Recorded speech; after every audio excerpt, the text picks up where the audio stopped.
If people can't hear you, they probably are not going to watch your video.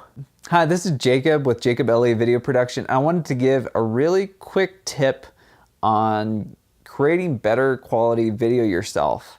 If you can't hear what people are saying, or if the audio is just super clippy or horrible, or there's wind noise just covering up what they're saying, to me it's like completely unwatchable. So what can you do? There's actually a lot of decent mics you can plug directly into your phone. There's a lot of really high quality options that you can use a separate device instead. You can record your audio separately and sync it in post, even if you're shooting with your phone, and that'll be even higher quality, even though it's a bit more work.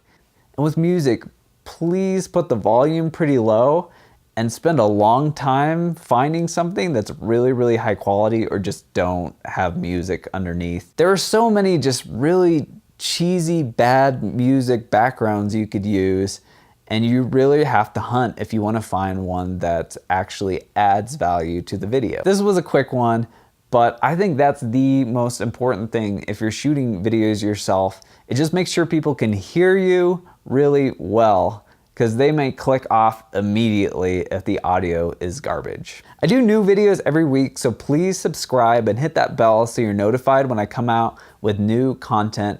And I want to hear from you in the comments and messages. I want to answer your questions and just be the best resource that I can be for you. Thank you so much for watching.